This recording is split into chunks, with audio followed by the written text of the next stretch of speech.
Yo, what is good, everybody? Welcome back. Nothing but G takes. And man, we're gonna go ahead and get started like this. So, y'all know NBA Finals happen, all that good jazz. Knicks 1-5. I was going for them Knicks in 6, but go ahead and finish them on off in San Antonio. That was a pretty good series, no cap. I think, yeah, it was a good series in the sense of like the Knicks were down like a good majority of all of those games, and they really pretty much came back and won. And honestly, that just goes to show you how great Jalen Brunson is and that team that they put around him. And I know right now they kind of going through some things on if they're gonna pay certain people, if they're gonna keep certain people. How that's really gonna fare out the next couple of months. We're gonna see, but I know that their owner came out and said that they're not trying to go into the second apron. I feel like that's kind of crazy, especially when you got a championship team. You should be able to try and retain a lot of those players because if you lose Mitchell Robinson, if you lose, a Landry Shamet, I don't think that they making another run like that. And I think Boston kind of showed you that, especially when they let go a lot of their key pieces, that teams can, degrade or downgrade from what they have, especially if you let a lot, even though they might be smaller, they're definitely still key pieces in my opinion. But we're going to see what ends up happening. Glad that them boys ended up getting the dub, got the ship.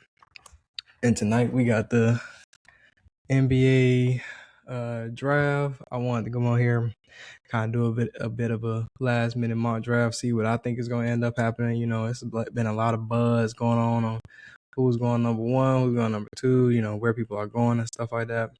And just honestly to kind of like recap on the finals. And I feel like everybody's giving Jalen his praise now, which is really good. I know a lot of people are saying he saved, or people are saying, commentators are saying that he saved the NBA. I don't really necessarily feel like that. I feel like point guard has been kind of like the key piece in these past few finals. You had Steph, Shea, Tyrese last year. Jamal Murray was going crazy that one year that the Nuggets won, even though Jokic was still that guy. Drew Holiday was doing pretty good. Devin Booker. I feel like the guard position were very heavy on the last few championships for sure. Shoot, Kyrie hit the game winner.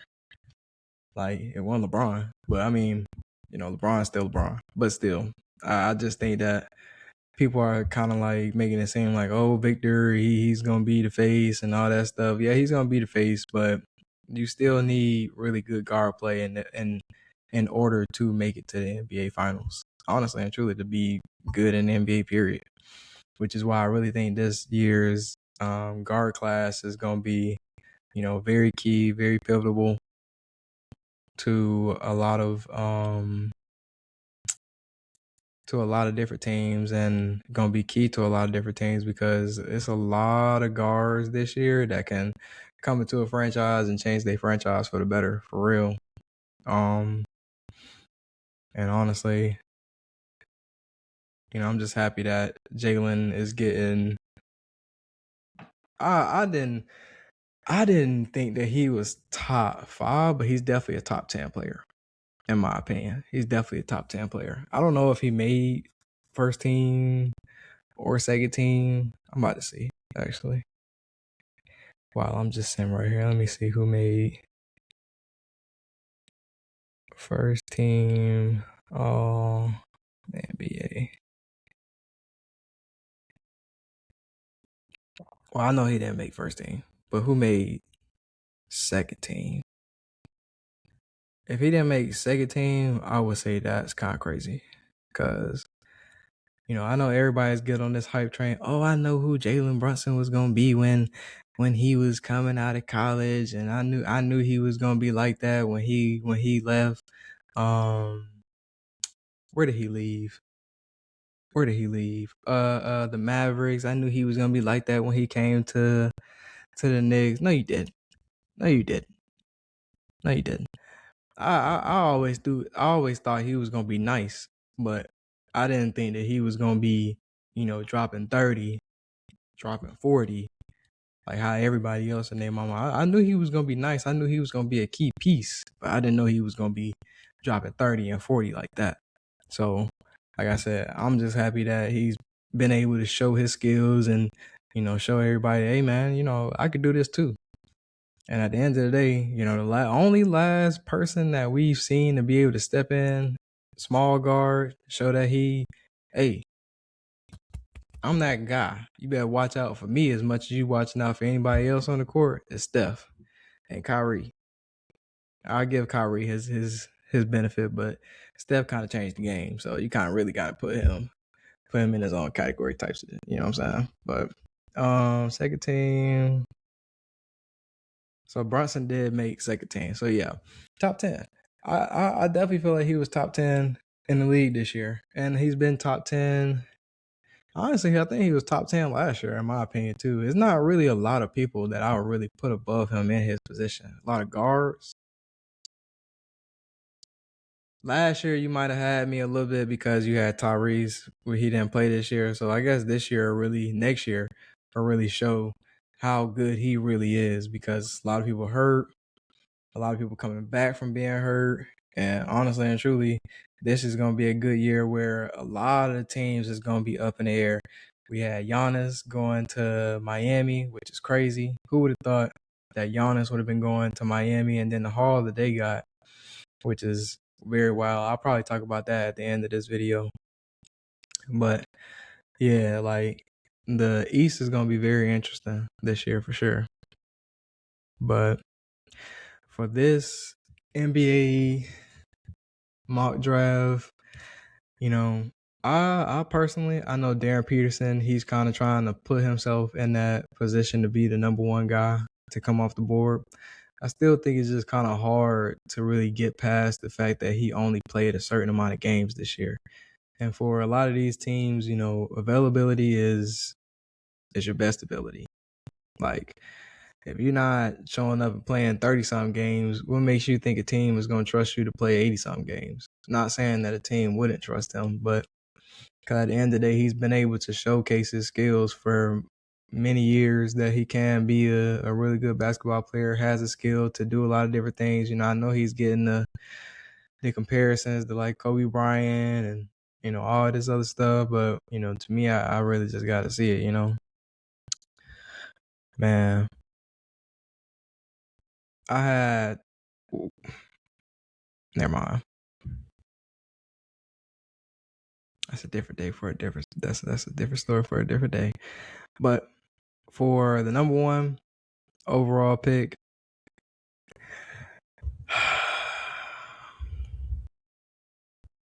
this is hard. To me, I still think it's going to be AJ. But I kind of want the Wizards to pick Darryn Peterson so that AJ can go to the Jazz, because I know, I know what it means for the Jazz, for him. Like he wants to go play for the Jazz. You know what I mean? He wants to put on for Utah. Jazz literally brought that man and got him to go to BYU because they wanted him to play for the Jazz. I just feel like that's just a match made in heaven.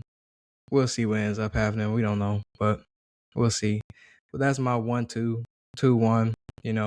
I feel like I said, I would rather Darryn Peterson go to the Wizards, but I think it's going to be AJ. And Darryn Peterson is going to end up going to the Jazz. And then I got Cam Boozer going to Memphis because I just think that just makes the most sense.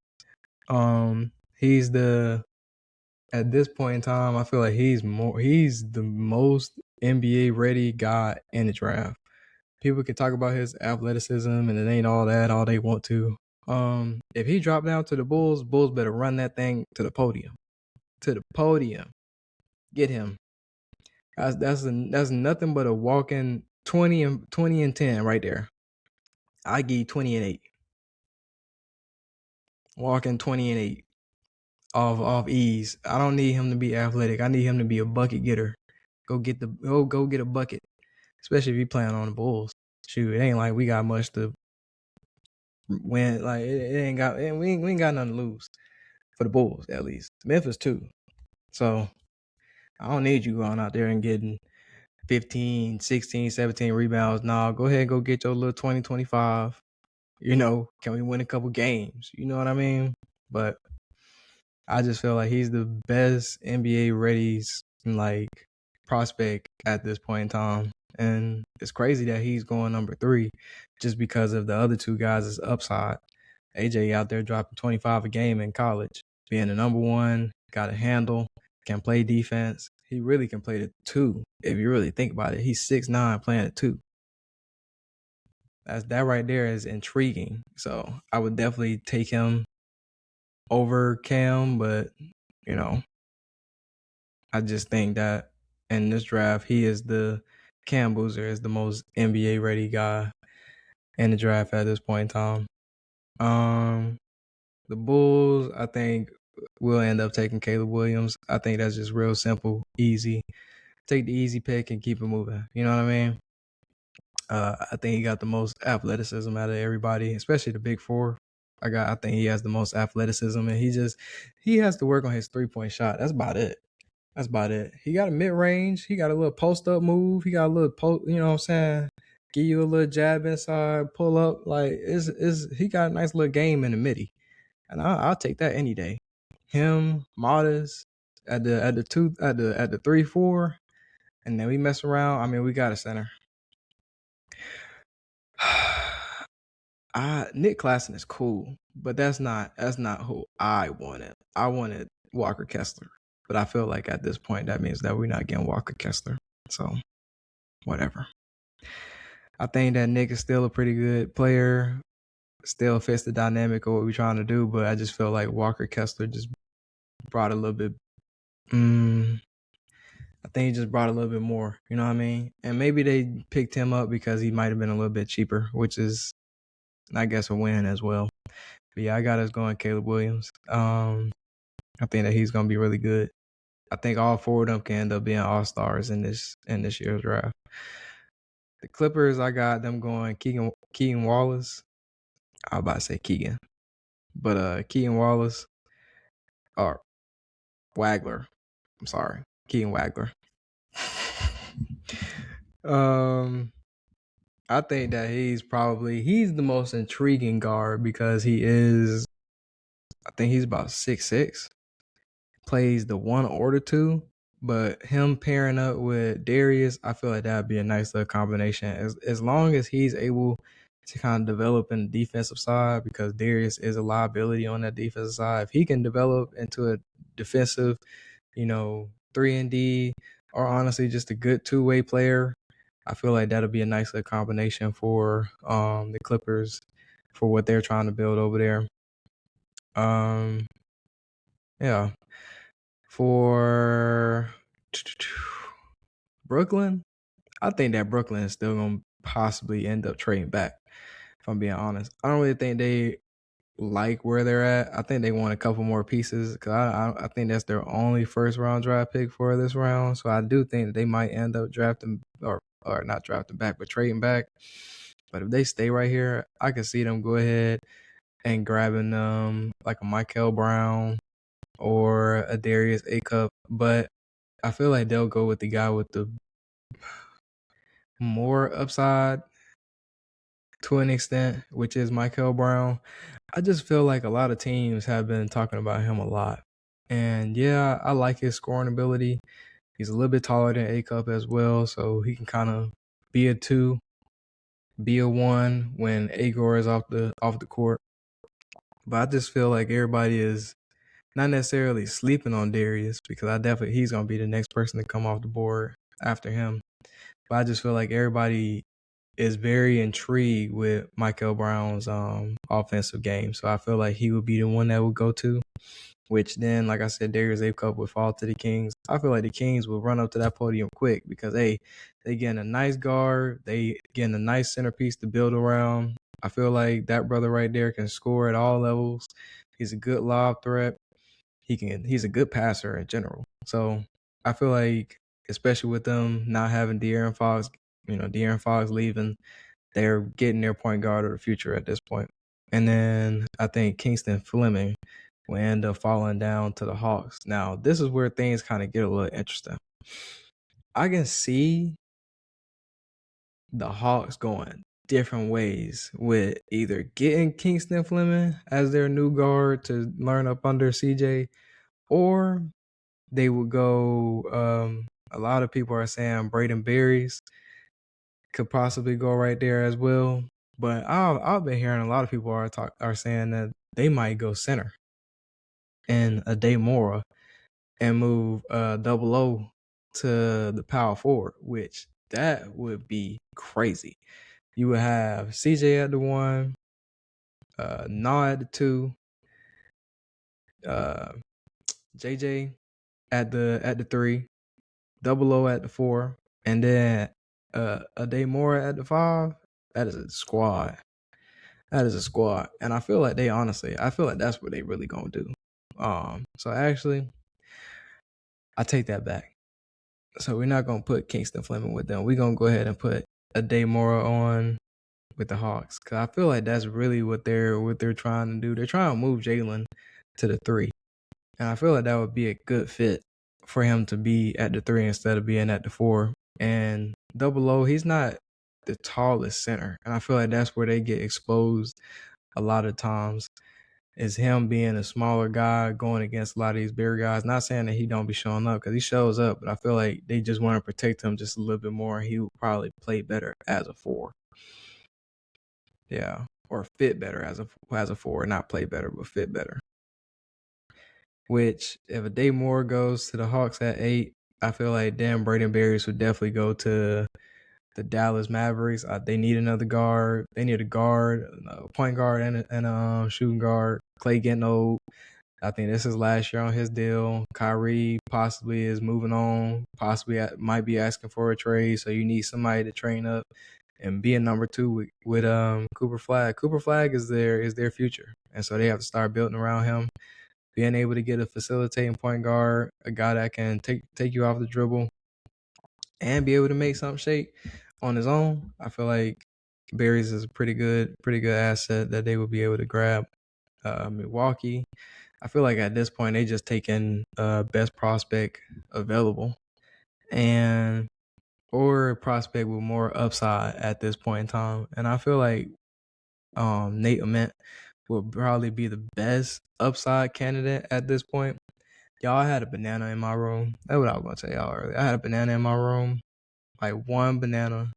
And when I say that one banana, I done had like a fruit fly in my room like for like 2 days now. That junk is annoying.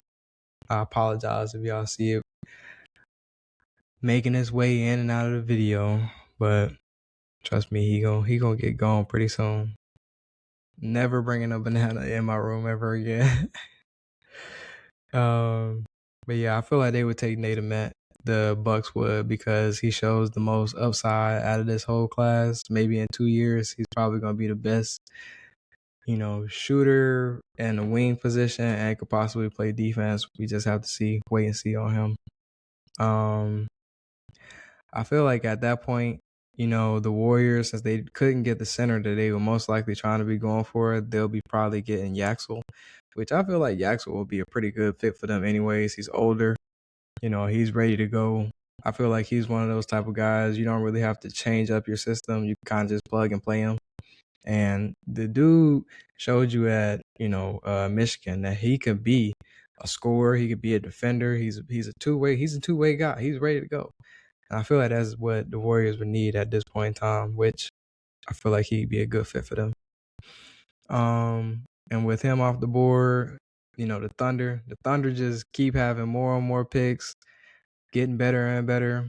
I think that they also would probably go with Morez Johnson, which again, another ready to go guy, older.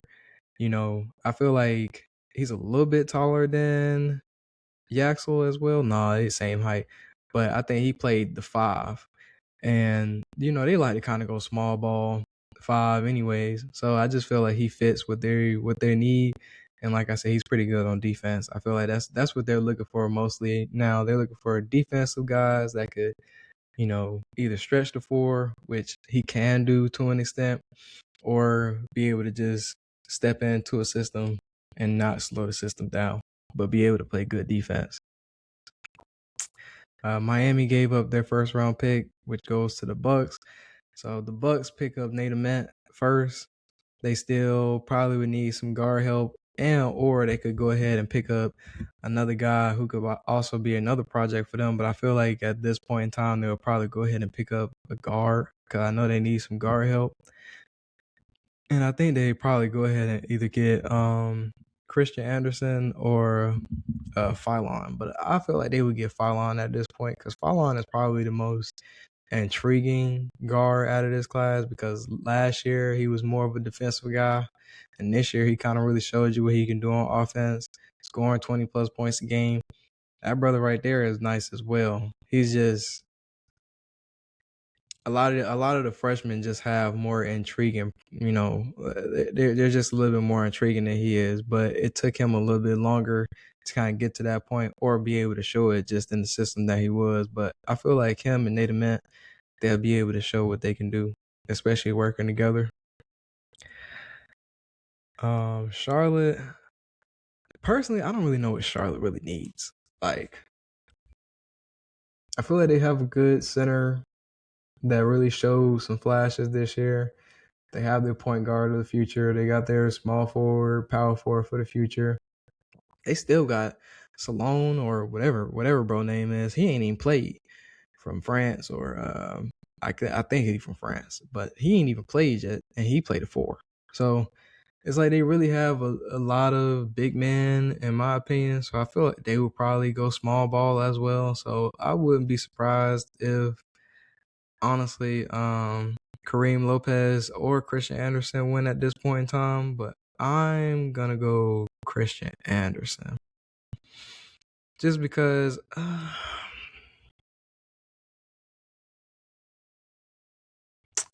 Because I can't really think of LaMelo's backup point guard, and that's probably the only reason why. It was Kobe White, and I don't think they're gonna sign Kobe White again.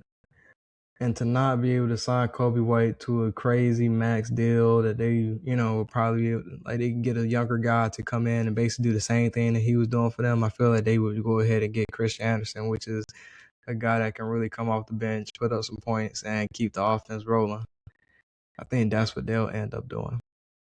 And then for 15, with the Bulls again, with us getting Caleb Wilson at 4, I feel like this is where we will probably see a guy like Cameron Carr coming off the board. A really good two-way player, plays really good defense, plays good offense, really showed his skills. I think he transferred from Tennessee. So I personally, I wouldn't be mad at that combination of Caleb Wilson and Cameron Carr working together because we would need guard play at this point in time. And I think we're kind of like in the mix for trying to trade Josh Giddey as well. So if we could trade Josh Giddey, get back into the first round this year, maybe get a Chris Sinet or get him. And later on in the draft, I feel like that'd be a nice little 3-man slot that we could possibly have us a nice little team where we got Cameron Carr at the 1, 2, or at the 2. Have Trey Jones at the 1. Got Buzelis at the 3. Caleb at the 4, and then you have Chris at the 5, or Nick at the 5 with Chris coming off the bench. I feel like that'd be a good little squad for the Bulls for them to build on. But y'all let me know. I was only doing the 15, lottery picks, and just going to 15 because I feel like doing the whole thing would be too much. But I just feel like those are probably going to be the key guys to go, and y'all let me know what y'all think. I know I kind of didn't really tap on too many of other guys that were, well, I'll make those guys quick. I won't really go too much in depth. How about that? The Grizzlies, I had them going Cam, Boozer. I feel like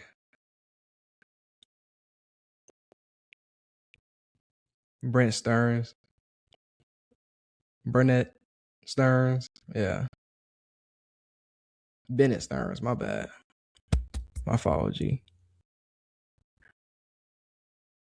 It'll probably be a good pick for them because they need guard play, especially if they try and get rid of Jaw.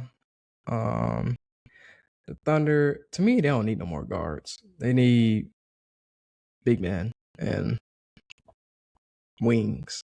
So I feel like they would either go Kareem Lopez or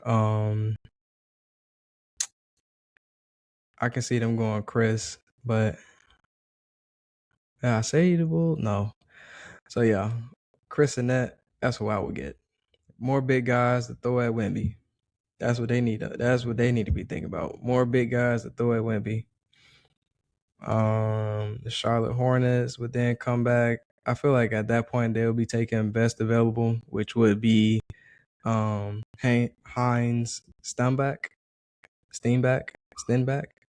Hines. That's what we gonna go with. Hines. We gonna go with him. For the second pick for the Hornets. The Raptors, I think they will also be going best available at this point in time, which to me, I feel like that would either be Jaden Quainance or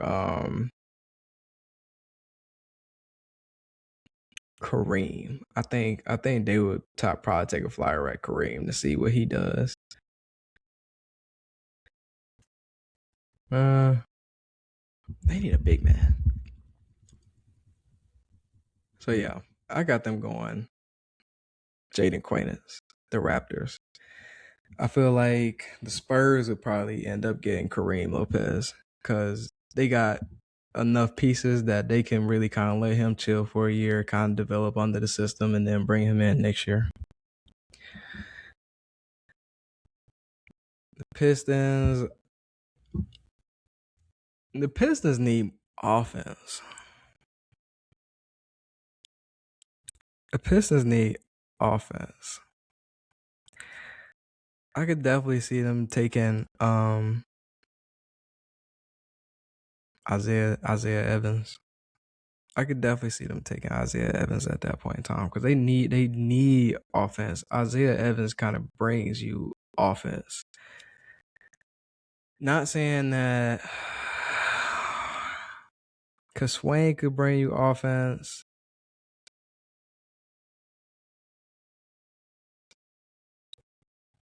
Ibuka could bring you offense, but I don't. That one's a little bit harder. I'm going to go Isaiah Evans. Because they don't really need, because they got Jenkins that play point guard. And they could use a wing. So yeah, we're going to go Isaiah Evans. 76ers. They need a 3-and-D type of guy. So this is where I think Swain would end up going to the Sixers. The Hawks would be back on the board. We had them getting a day more. So this is where I think they would get their point guard of the future, which is Ibuka.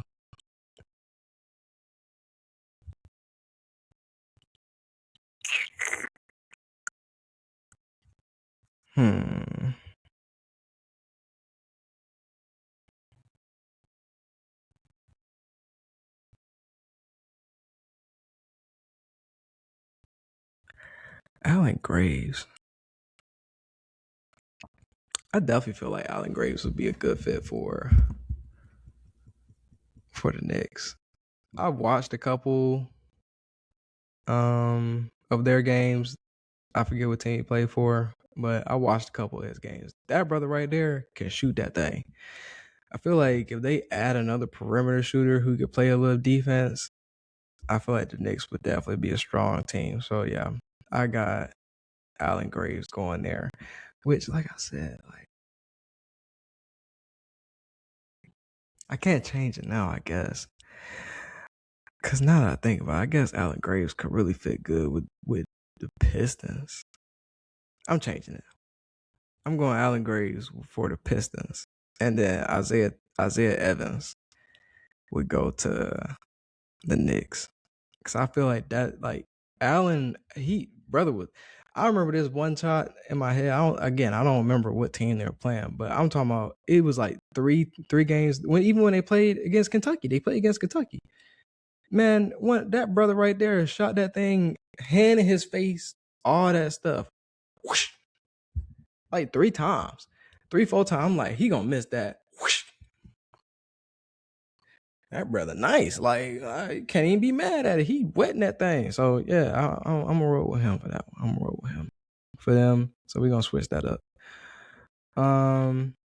Cool Pete. I feel like Cool Pete is gonna be one of the most interesting ones. Which I definitely think if he falls down to the Lakers, I feel like the Lakers will go ahead and grab him because they definitely need some wings. They need a guy that can play the 4, especially with Rui about to hit free agency. I don't know if Rui's gonna end up staying with them. I feel like he'd be a good fit for them. For the Nuggets kind of need help everywhere. So I think this is where you start to see like your flyers go, like your maybes, your nots. But I can see Henry Vassar. I might have butchered his last name, but Henry, I can see him going here. I think they definitely need a better big man to come off the bench for the Nuggets. And then they could probably find something in free agency. For Boston, I feel like they're probably just going to take best available at this point. And to me, best available is Malik Thomas. To me, coming out of high school, brother was a shooter. Wasn't able to really show too much of it in college, but I still feel like he's still young enough that you can kind of develop him into what you're trying to build him into, and what you have in, that influx of if Jalen Brown is going to be there or not. I feel like you need to address the guard position, and with Henry gone off my board, I don't really have another big man that I would just be like comfortable with slotting them in. Yeah. Unless they would take a flyer at Alex Carabon, which they honestly might. So actually, I'll take that back. Alex Carabon would probably be the one that would go to the Celtics because that would be who yeah, that's who I would pick. So actually, and I lied, the Brooklyn Nets do have another draft pick. They have the Timberwolves draft pick from that trade. So we had them going Michael Brown.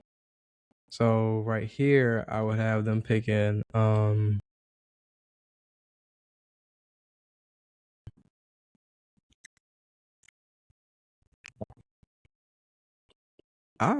Zuby would be a nice fit. They don't really know what they're gonna do with Wolf.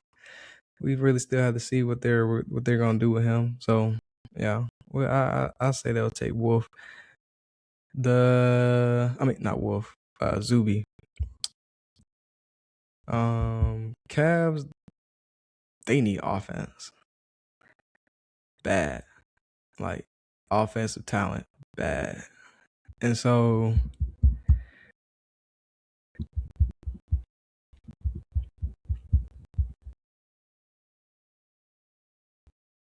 I took back the Malik. Yeah, gave them Alex. So yeah, we would Malik Thomas. I feel like he has upside to, like I said, be able to come off the bench, put up some points. He's not a bad player at all. I feel like he just wasn't able to really showcase his skills enough, especially with him being next to Darius Acup. He has some height on him. Cleveland's guards are getting older. I definitely feel like that would be a nice little fit for him to be able to learn under James Harden and Donovan Mitchell and kind of just, get his skills a little bit better.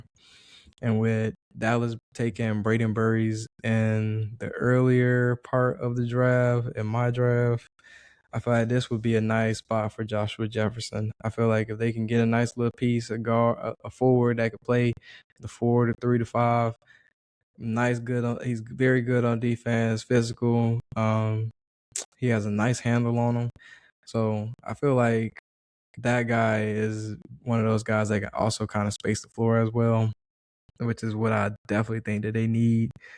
A lot of the guys are more a lot of their team is very interior. So getting a guy that can space the floor, being a big man, I feel like that'll be a really good fit for them. So yeah, that's my round 1 mock draft. We'll see what ends up happening, but I think that this is going to be a really exciting year for the guard position. It's going to be a really good year for, honestly, the top 15. It's going to be very exciting to see what ends up happening. I still think trades are going to end up happening during the draft, so we'll see. But hope y'all have a good day. Shout out to y'all that come out, support the kid. Appreciate you. Make sure you like, comment, subscribe, share. Thank you. Peace.